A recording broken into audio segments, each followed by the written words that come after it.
Hi. So this video is titled Relationships and Marriages because I've been thinking about the past relationships that I've been in and just other people's relationships and marriages and just from what I've seen in other people's marriage relationships, just from watching like TV shows and seeing people's relationships and marriages and the show called Black Love and how they were talking about their relationships and just basically giving my point of view on relationships and marriages. And I've never been married, but just I guess I would just say from my experience in relationships and knowing what I look forward to in a marriage, I feel like I can give some tips. There's some things that people bring to your attention, or you hear people talk about bring up relationships, and you kind of have opinion on it. So to me, I feel you don't really have to be married to kind of have an opinion on marriage, especially if it's gonna be good advice, especially if you're gonna bring them the wisdom and knowledge, you're gonna bring them truth and realness. So basically, it just comes from in my relationships, I feel that the foundation, just like when when you're building your house, you have to create your foundation first, and your foundation has to be strong. It's the same thing in a relationship and also in a marriage. You have to build that foundation. So you have to make sure your foundation is the right foundation, and your foundation should be built on God. It should be built on Jesus, because you want to be able to sit there, and your foundation is like your bond. So whatever brings you together, so that whenever in your relationship you start going through problems, things get really really tough and stuff in your marriage, you have that to fall back on. You can't fall back on sex and money and on good looks and um, education. You have to follow you. When you're going through, you need God to pull you out of that. Because cause sometimes the issue would be a person's look. The issue would be money. The issue would be sex or whatever. And so it's not you can't use that to fix that issue. You need God. So you want to make sure that foundation is straight. When your foundation is good and strong, your house will hold up and last forever. And same with your marriage will hold and last forever. And a lot of times people don't have that good, strong uh, foundation. And so, and a lot of times, and what that came about, I was in a relationship with a guy 2011, and he was in a relationship with somebody else, and he was like, we get along so great because we both like to have sex. He didn't say because we both like sex, He said like to have sex. And I said, well, you can't base your relationship off that, because if something was to happen in your relationship, sex isn't going to fix it, or sex is a problem. It's not going to fix that. I said, I want to let that. I said, I don't think that would be what bonds me to someone will be my foundation, because it's not going to get you through um, when times get tough. And a lot of people nowadays, when they get to a relationship, they don't know how to fight and stay in their rules. It's a lot of work and into a relationship, and also in a marriage and also when you're going to get married, it takes a lot of work, because when you get married, that's a change. Okay, now I'm married to this person now, and we're living together. We used to be my child all the time, and then a child comes in the picture, or you start to see how that person lives, and it's like, So now it becomes an issue, or so how do I live with this? And so you know what I'm saying. So you have to know how to communicate and talk, because the problems are going to rise, and you have to kind of stay in there. If it's not something huge or crazy, stay in there and fight. In my relationships, if they were toxic. Out of my entire life, I had three relationships from 2001 up until last year, 2017. I've been in three relationships, and for some reason, they were all toxic, and um, and there were a lot. It was just a lot. There was like alcohol abuse. There was this mental abuse, emotional abuse, and verbal abuse, and that's not something that I could live with. So it was like, okay, and I tried hanging in there, and communicating with the person and trying to work it out. But the thing was, the person didn't want to get into the ring and fight with me. And a person doesn't want to get to the ring and fight with you, why are you fighting? And it makes you ask the question, okay, what am I fighting for? Because if he's not willing to fight, then I'm in the ring by myself. What am I fighting? Who am I fighting? So it was like, okay, there's no resolving relationship. That's some things I learned from relationship to resolve. And in the first two relationships I was in, it was like that. There was no resolve. They didn't want to deal with. They didn't want to resolve the conflict. They didn't want to talk. They didn't want to communicate or express how they felt. And Um, and also there was that toxic in there where there was mental abuse and emotional abuse and verbal abuse and alcohol and so it was like okay, and alcohol to where they were alcoholics. It was like okay, this is not how I saw my life, you know, and it was just really really bad. And I knew I deserved better because I knew my value and my worth, and it was just like okay, I know my value, my worth. I deserve so much better. I tried. I stayed in there. I had the conversation with Will. I tried. I know I explained to where the best I could to get them to grasp and understand. But it was like they just wasn't. They weren't in the place where they could understand where I was coming from. They were not on my level intellectually, spiritually, or mentally. They were not on my level, so they couldn't understand where I was coming from. And I was starting to believe that they were. It's only I can describe that they were beneath me. Like I was up here and they were down there. They weren't on my level and was going to work. And so and then there was not a lot of communication. And a big problem in our relationship is that people don't communicate a lot, or when they are talking, they're not being honest with one another.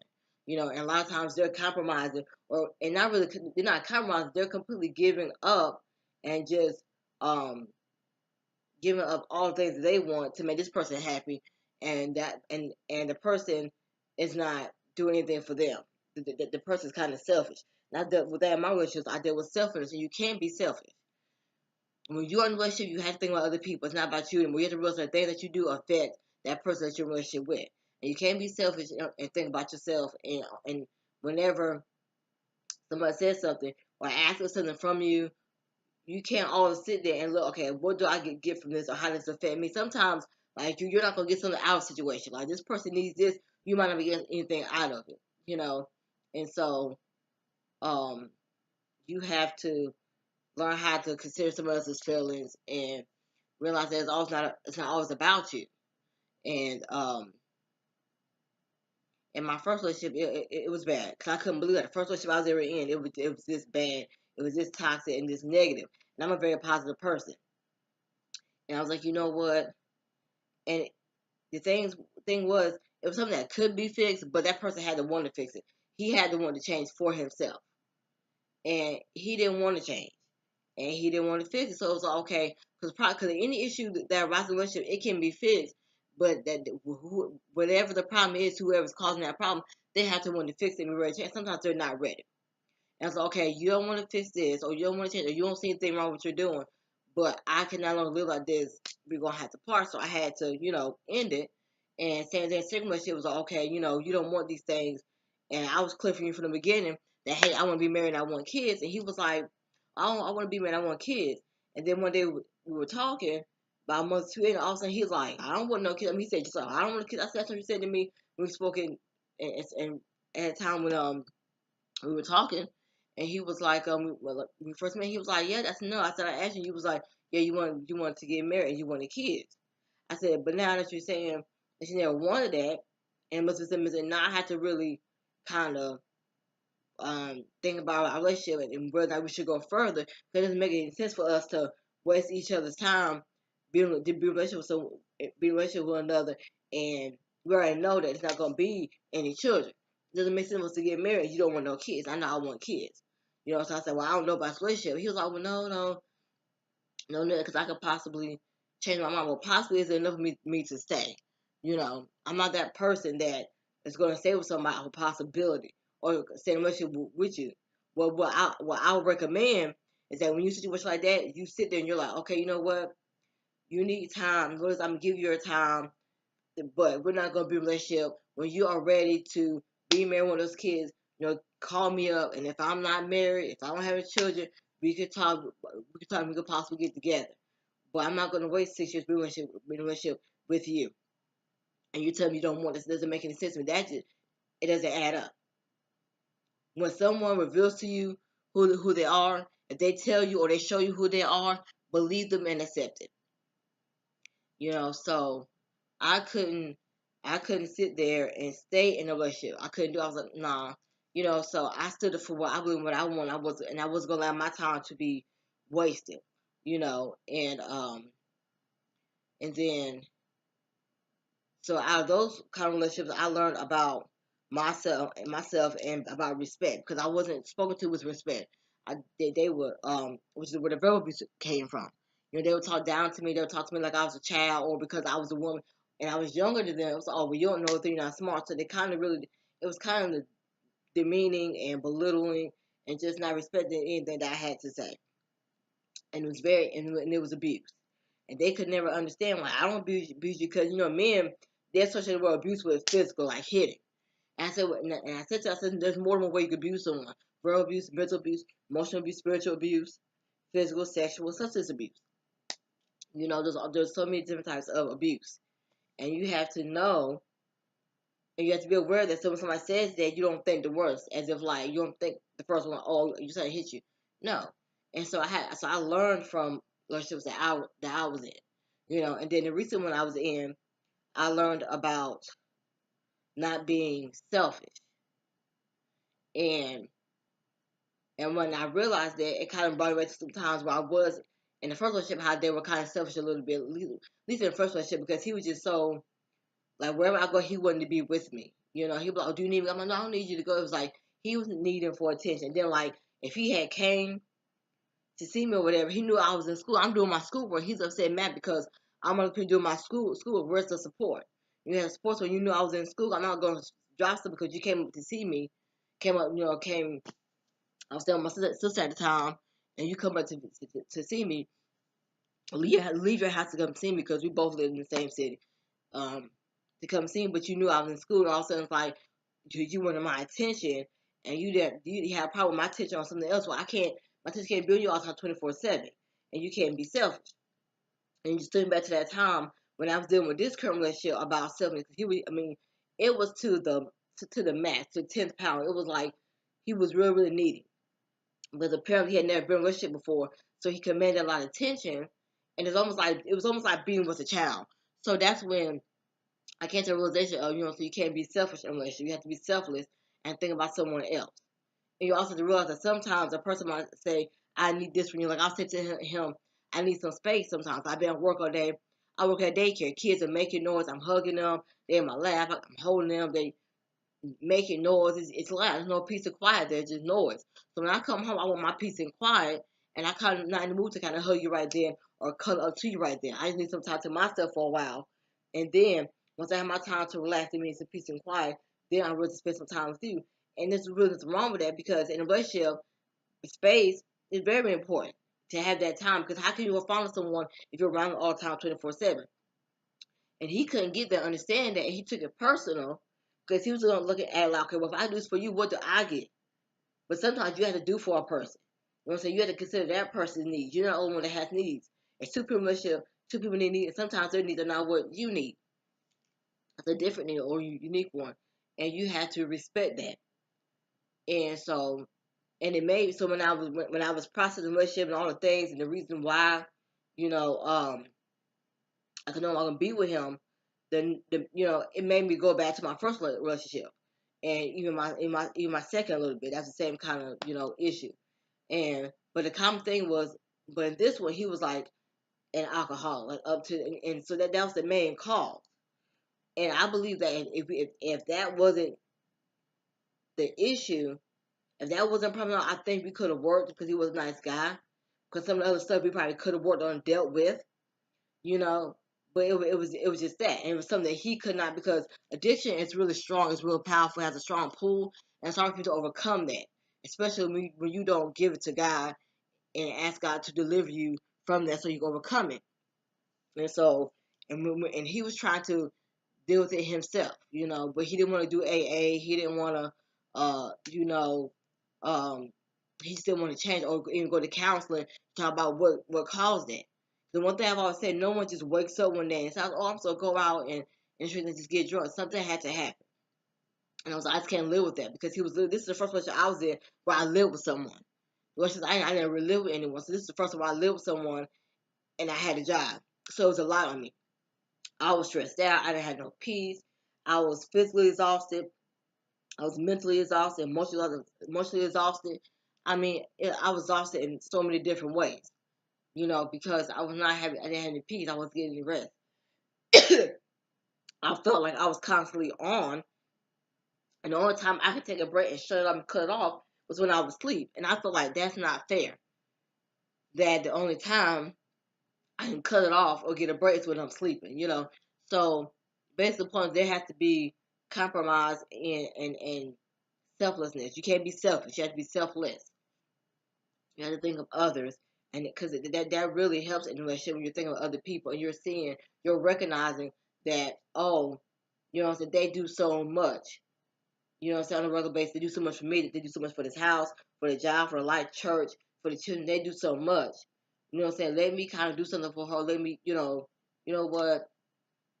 Let me kind of let her have that. You know what I'm saying? She does so much and she's deserving of a break or whatever. Just recognize it and kind of give her that space and do something nice, cook something, you know, and also recognize women or ladies that your man do too. Right, that's what your man does. What your man does. What does he do? What are things that he does? Does he do a lot? What does he have going on? And realize that she's just as tired as you, and she just wants to rest sometimes. You know, and a lot of times, women, we are responsible for things too. Like there's two people relationships, so there's no way one person is 100% responsible. We each have to take 50% responsibility of the relationship. Why it's going haywire because of lack of communication, no compromise, no chemistry, no compassion. You don't care for that person. And when that person is sick, you're still thinking about yourself. You know, like in the relationship I was in recently, I got out of, his needs were so bad that I could be sick, but he couldn't think about it. He couldn't stop thinking about himself and take care of me until I got better.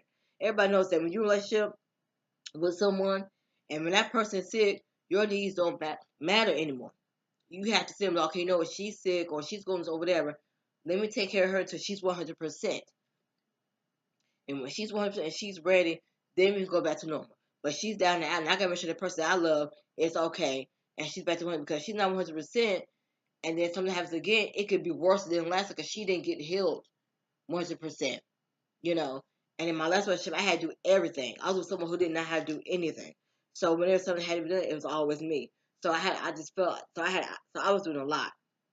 I'm at work and I'm going to church and he needed me to do something, and he needed me to do something for him to help him out. So, it was like I never really got a break, because I was doing everything. If I want to do something for me, I could do things that I wanted to do as far as the organization that I couldn't even do or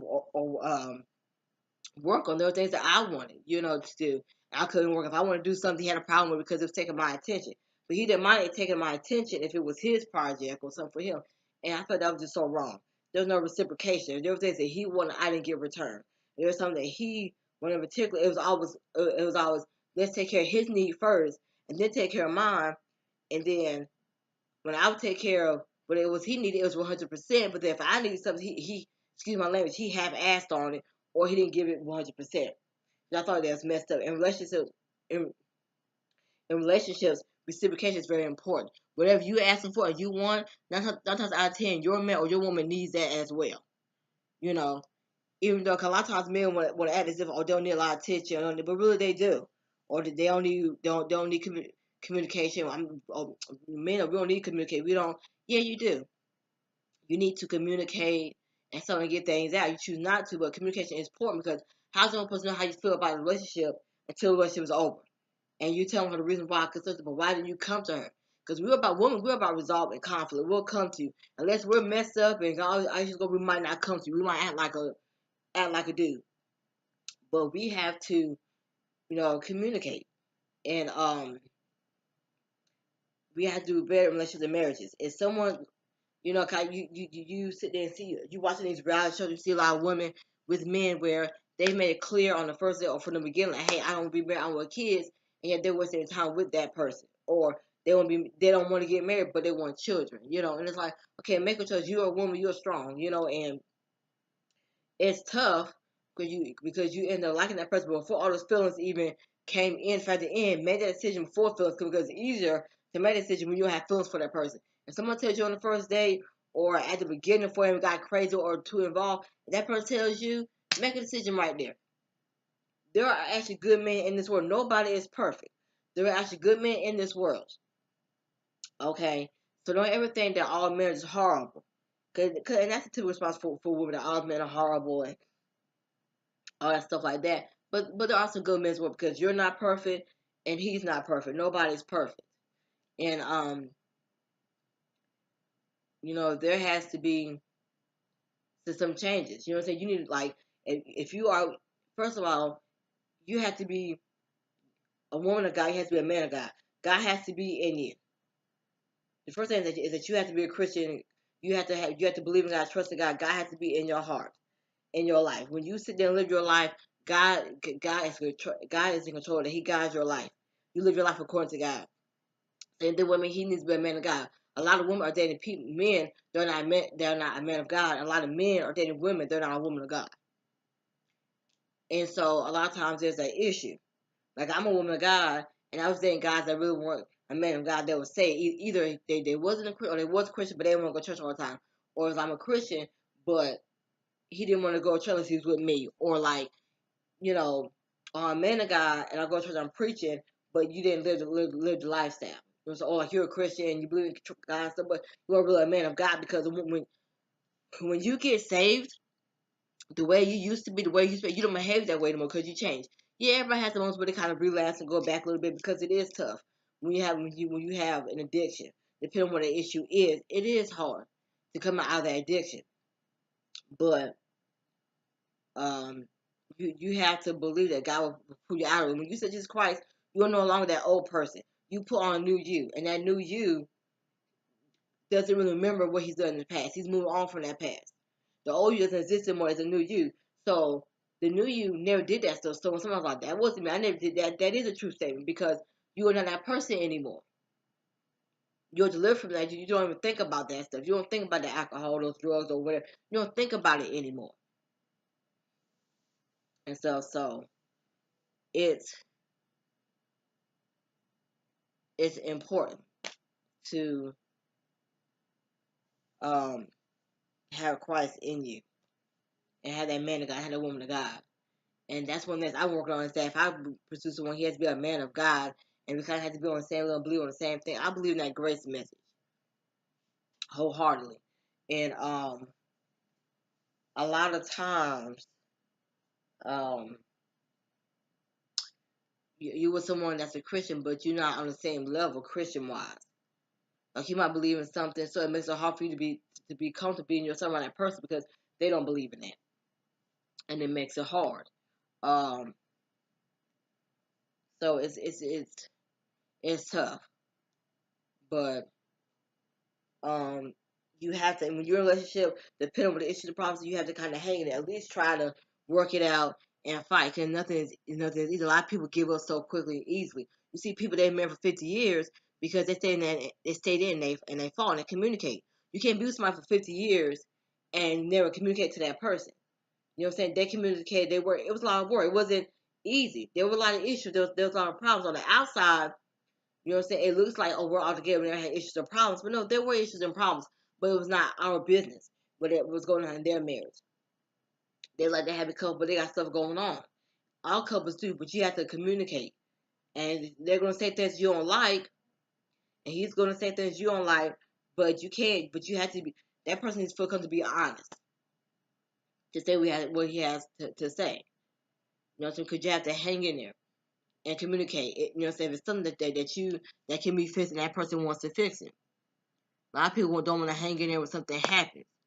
Like that. If a person has like you know what I'm saying, a drug problem or alcohol problem, whatever, it's hard to hang in there, because it's like, change is hard for someone like that, because when it's addiction and it's in the body, it's a chemical thing. It's hard. So it's like, I prayed for the person, because that was me. I had prayed for him.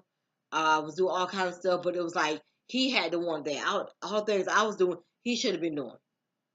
He should have been going to God, and he should have said Jesus Christ when he was ready. Not because I think that he got saved, but it was more like out of obligation. Like, someone said, okay, this is what you have to do. He didn't do it because it was his choice. It wasn't sincere. So you kind of have to. So then he didn't have Jesus Christ in his life, number one, and then he still sets around himself around those type of people in that area. And then it's like, you didn't want to go to AA, you didn't want to get help, so it was like, because you wasn't ready. You might not have liked it, but you wasn't ready for that change. It's not easy.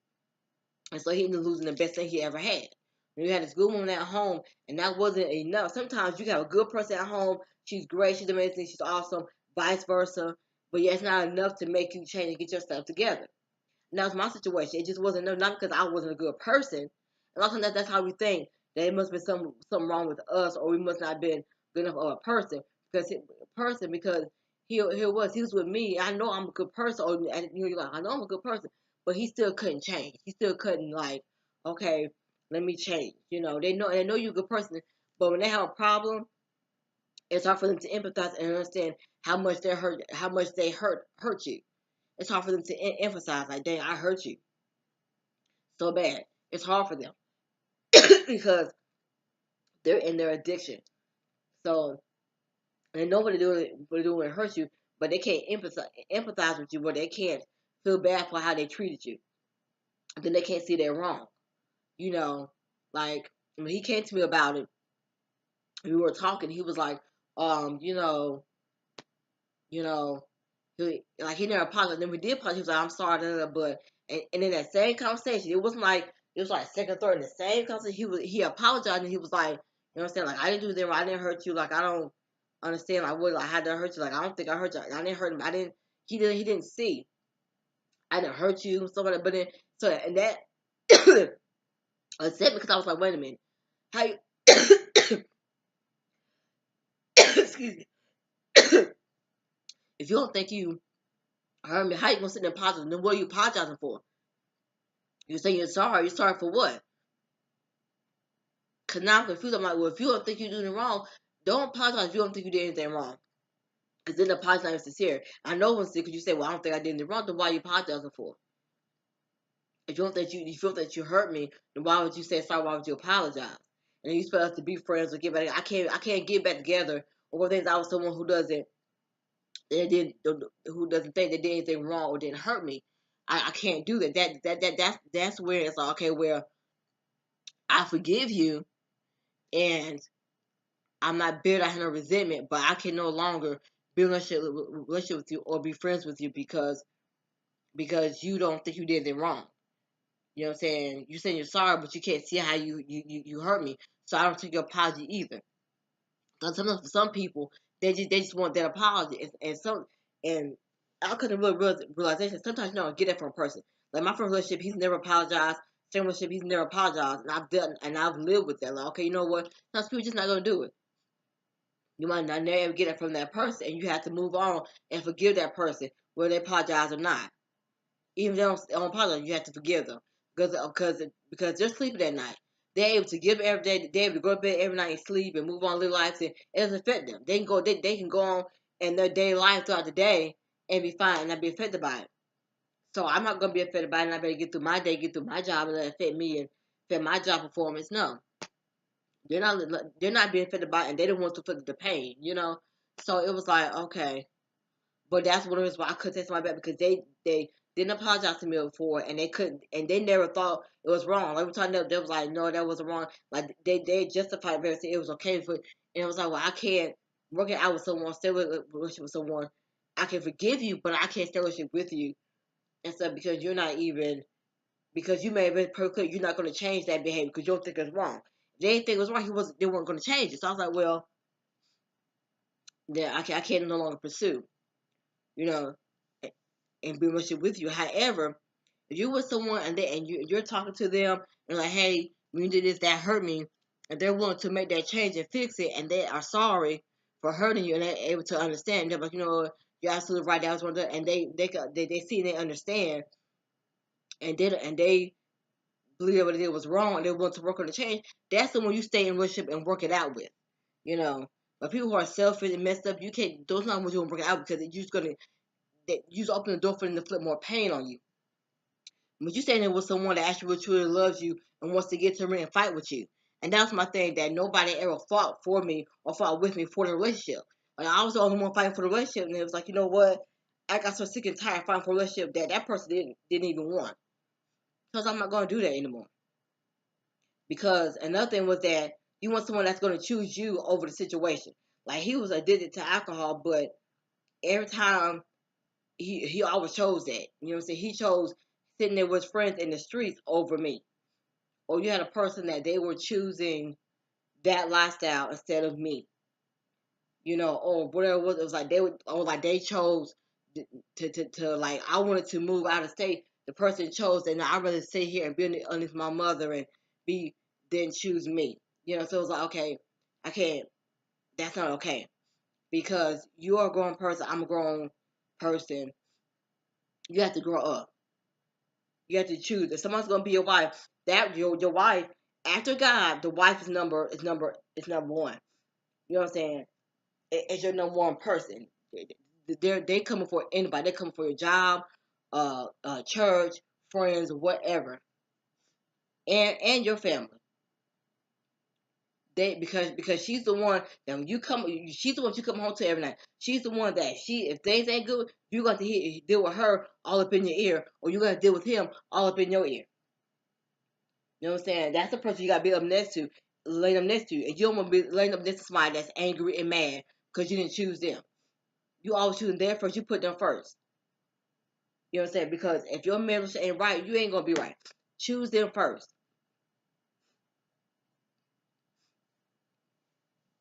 and it has to be them first. Because God is first. Then it's your spouse, wife or husband. Then it's your family, like your children, and like your family, his family. Then it's your job. Then it's the church. It's the church slash community slash ministry. That's the last. But God's first, then your spouse. So you know what I'm saying. So when it's all said and done, you know what I'm saying. You should care more about the only opinion, the only person's opinion that matters is God and your spouse. Because God's the one that when you pass, He's the one that's going to determine things. He's the one that determines what happens to you when you go to heaven. Your spouse, because they're the ones that you have to deal with. They're the ones you come home to. They're the ones that's going to be angry. Like you used to watch, hey, I'm going home to. They can be mad all they want to, but it's all said and done. That's the person. That's the person that you got to deal with. That's the mother of your children, the father of your children. You got a happy home. Don't sit there and ruin it. You want to make sure you find yourself around good friends. They're gonna be 100, but that's gonna be 100 with you.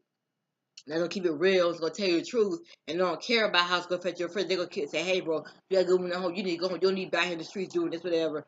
You need to go home." That's a real friend. That's gonna tell you like it is. You might not like it, might not hear, but you can't say that's your friend. A real friend ain't gonna lie yourself here in the streets and lose the best thing you ever had. But because when it's all said and done, if you do right by a woman, if you do right by a man, they'll be down for you like 4 flat tires, baby. They will be down for you. As long as you do right by each other, y'all can be down for each other. My thing was, if it's something big like I can't do alcohol, I can't do drugs, then that's not something I could do with. I can't deal with, especially if you're not trying to change. Like if you come to me and you're no longer doing that, and you're in the process of working on your sobriety, and you go to something, that's what I can be with someone like that because hey, you go to AA meetings, you go to counseling, you work on your sobriety, and also okay, I can deal with that because you already work on that change, but I can't deal with being with somebody that's actually doing it. I can't be with somebody that's actually sitting there, um, that's in their addiction. I couldn't do it because people don't realize how much it affects your peace. I didn't have any peace because after being at work all day, the last thing I want to do is have to go out the streets and get you. Now, I didn't have to go out there, but you can't say you care for someone, love someone, and leave them out there in the streets. So when I come to work, I want to last when I come home. On multiple occasions, I had to go out there and look for him on multiple occasions. In this last relationship I was in, and I was like, and that's what it was for me. It was like I can't do this anymore. It's not fair to me. You know, there was selfishness, there was substance abuse, verbal abuse, mental abuse. It was so much. And then he was a negative person, always tearing me down based on how I dressed, what I was watching. You know what I'm saying? I can't be comfortable in my own home. I couldn't do it anymore.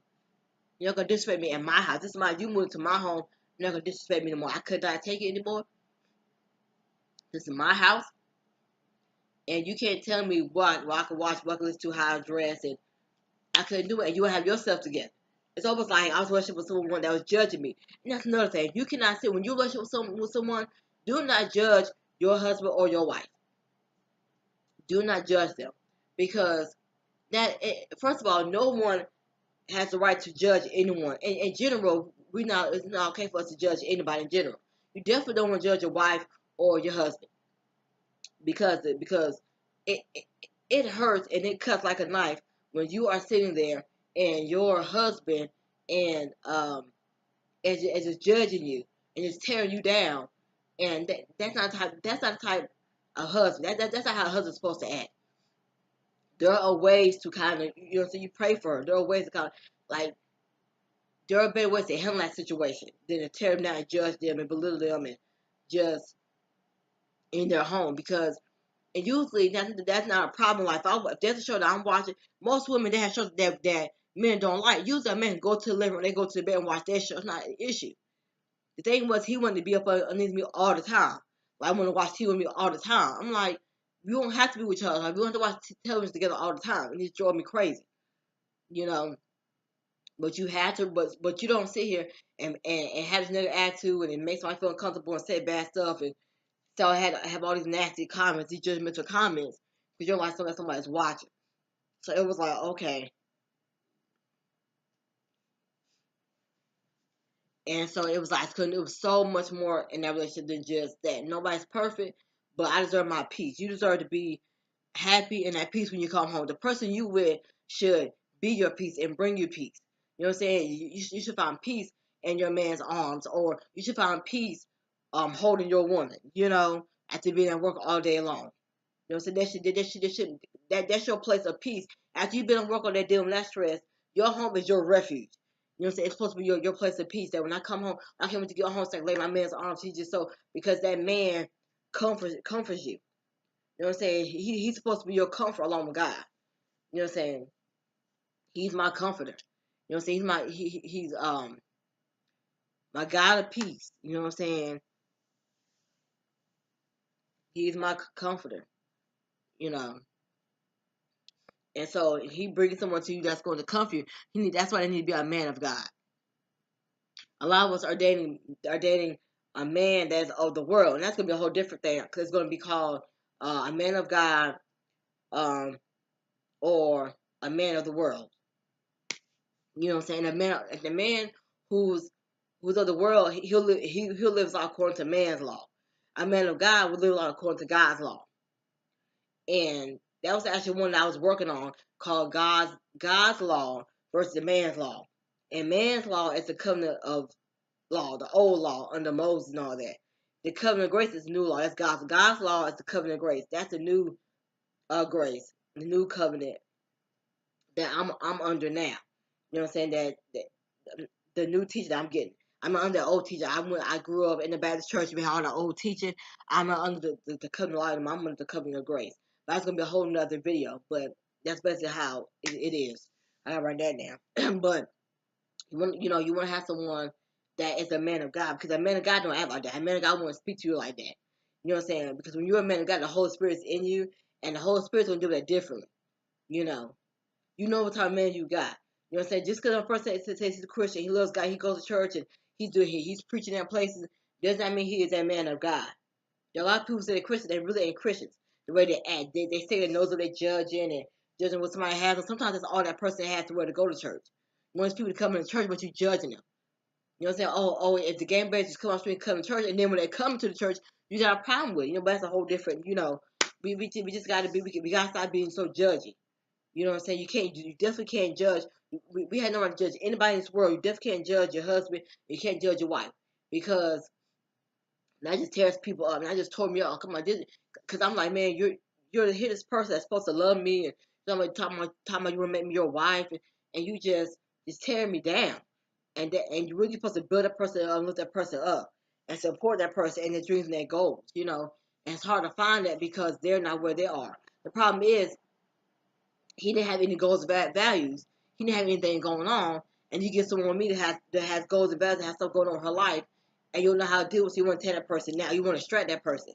And a lot of relationships I've been, they were a distraction. And you don't want to be somebody that's a distraction, to where a distraction for doing what God has put you to do.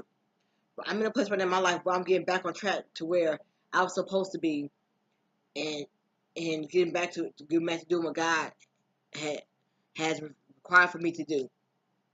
My will in life. I realized what my purpose in life is, and it's to be a speaker and go around to these engagements, speak and motivate people, and the wisdom knowledge that God has given to me to share with other people. You know, and so we just have to do better with how we treat one another in relationships and in marriages because because your relationship is kind of like your step to your marriage. Whatever your foundation is in your relationship, that's what your foundation is going to be in your marriage. Because your foundation starts in your relationship when you're dating that person. You know what I'm saying? You set your foundation up from right then. You know what I'm saying? You don't set up in the marriage. You set up before the marriage. You gotta have a foundation already in place before you get married. Just like you build your house, you're not gonna sit just have a house and no foundation. You set your foundation up first, then you start building your house. So you set your foundation up first, then you start building your relationship up, building up your marriage. To where it'll lead to marriage, you know. And a lot of us, we just, just being with people, and that's not who God has for us. So the person that God has for us, we can't get because we hold on to the bad one. You know, sometimes you have to go through a couple of bad ones before God brings you your prince, before God brings you your boys and stuff. So sometimes I'm enjoying, like right now I'm single. I'm so happy. I enjoy my space. I have peace. I'm relaxed when I come home from work after a long, stressful day. I am relaxed at my own home. Excuse me. Forgive me. I'm relaxed in my own home. You know what I'm saying? I started having, and I'm happy. I never been more happy before in my life to right now. You know what I'm saying? For the last 13, I was with someone for 13 months. September I ended it, and I never had so much peace before. You know what I'm saying? I'm peaceful. Now I'm at peace. It's quiet. I don't feel comfortable in my house. I got space. Nobody's beneath me. I can relax. Nobody's interfering with my train of thoughts. That's another thing. I'm trying to think, and he be interfering with my train of thoughts. When somebody's interfering with your train of thoughts, okay, that's a problem. Because you should be able to sit there and form a complete thought in your mind. In your mind, if you can't form a complete thought, how you gonna form a complete sentence to somebody? You can't perform or complete or form a complete thought, finish a complete thought in your head because the person is interfering with that. Sometimes I'm the type of person that I can be sitting there and I can watch TV and somebody will say something and all of a sudden I just start thinking. You know what I'm saying? That's how my thought process is. I'll be thinking and all this wisdom knowledge will come just for something I heard somebody say, and here he comes messing up my whole entire thought process. Cause it's just like just be quiet. I don't like I'm a quiet person, but I don't talk. I talk every once in a while, but I don't talk a lot. You know what I'm saying? I enjoy the peace and quiet. I love my space. Sometimes you just gotta be by yourself and be single. There's nothing wrong with being single because how can you expect someone to like you and like being around you when you don't like yourself? You got a lot of people that when they're single, it's lonely to them. You know what I'm saying? If you don't like being around yourself, how you expect someone to like being around you or enjoy being around you? Because basically, what you're saying is, I'm not fun or good to be around. And the person I was with, the last relationship I was in, he wasn't really good to be around. Like I didn't enjoy being around him and his person. It was like I was just so agitated the whole time to the point where that I was no longer. I didn't love him anymore. I didn't really like him anymore before I even ended the relationship. My feelings with him were gone. You know what I'm saying? They were gone before I even ended the relationship. So it was like I didn't have feelings for him, but I didn't love him anymore. That was gone months before I even ended the relationship. So and because he had something about he didn't like being with to him, he felt like being single was like being lonely. And it's like, well, it must be something about you. Because if you sit here and don't like being by yourself, but it's completely understandable because the last time you live, you know what I'm saying? You out here drinking and smoking cigarettes and just what you do, and you're around people, but nobody wants to be around that. It's like nobody wants to be around a drug addict. So if you sit here and don't even like being around yourself, how can you expect somebody to like being around you? You got to. I love me some me, and you have to love you some you. You got to love yourself because can't nobody love you if you don't love yourself. Nobody's going to enjoy being around you if you don't enjoy being around yourself. You know what I'm saying? Because that's the one thing about what makes relationships so great is that you love being around one another. You love a person's company. He's fun to be around. He's not aggravating. Of course, at the beginning, because you have to get used to being around that person every day, it's gonna be like it's like that little itch. You have to get used to being around that person, and after a while. Because you're around a person all the time, it gets a little agitated, like, oh, I'm all the time. But after a while, you kind of grow out of it because what it is you have to get used to being around that person all the time. And eventually, and you kind of get over that. Because for me, that's the first time I lived with someone while I was working when I was working. So I get used to him. I get used to living with someone and going to work and coming home, and I had to balance between my job and him and do all this. So it was a lot I had to balance. My job, him, things I wanted to do, and you know, it was a lot. It was the first time I had to experience it and stuff like that. So it was a learning experience for me. And so, but never, ever, ever settle. And that's my next video will be about Mr. Right question mark or Mr. Right now question mark. Cause a lot of us will settle and just be good with Mr. Right now instead of focus on getting Mr. Right, the man that God has set for us. But that'd be the other video. Be delving to that a little bit more. But you know, so but it's very important relationships that you know you have to get used to that person. You know what I'm saying? And you'll kind of after I get used to that person being around you, to where they won't aggravate you anymore. That's how he just aggravated me. So it was like, oh my God, he's really so that till I kind of used to him being around me. You know what I'm saying? It's just that because like we would watch TV with each other all the time. I come home from work every day. I guess this way we watch TV every day, watch TV together every day. Like I never had any space to break from her, and it gets a little frustrating because being having space is very healthy for a relationship. It makes the relationship healthy. You know what I'm saying? Because there's nothing more better than a healthy relationship. You know what I'm saying? A positive relationship. You know, and a lot of times being myself so much can make a relationship unhealthy and toxic. You know, so I just want to share my thoughts on relationships and marriages. And I might end up talking about something else that has to do with relationships and marriages, but which I will because and another one that I've been talking about that has to do with relationships is porn and relationships and marriages. You know what I'm saying? And I think that'd be a real good one. That would be like my fifth video and stuff. So but yeah, I got a lot of things that tie into relationships. You know, so I'm trying to. But as I'm talking about relationships right now, it's kind of making me want to go into that. But there's so many different things that happen to come up in relationships. You know, so I just wanted to kind of give its own little separate video. But God bless, stay strong, pray.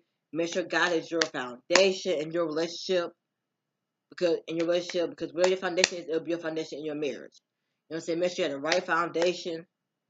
You know, and just that's very key. That's important. And it's communication.